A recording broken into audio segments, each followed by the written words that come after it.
Süyerin yarım seni, ayırmasın ıkbal bizi. Senin adın yürekte yarım, ayırmasın ıkbal bizi. Gele yar dolunay bana, sensiz yürek bollu para.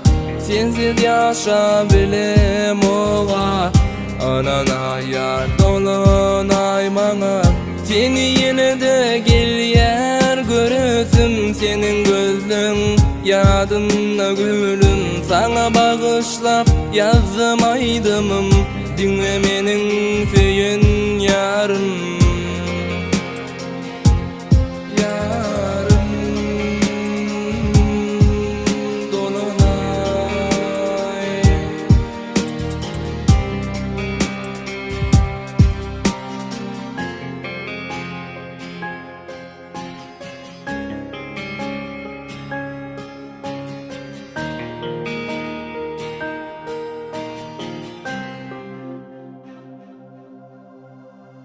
Gele yar dolunay bana, sensiz yaşap bilemo asla. Sevyen diyerin men sana, senin de çökken men dizima.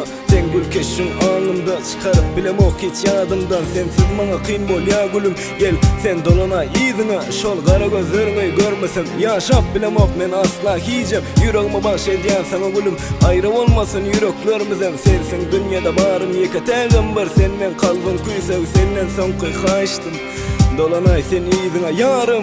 Süyerin yarım seni, ayırmasın ıkbal bizi.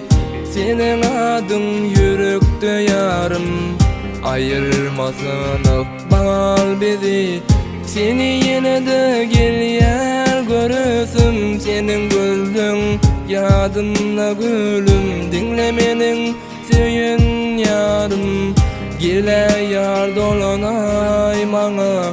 Sensiz yürek bollu para, sensiz yaşa bilem oğa, anana yar dolunay bana yar.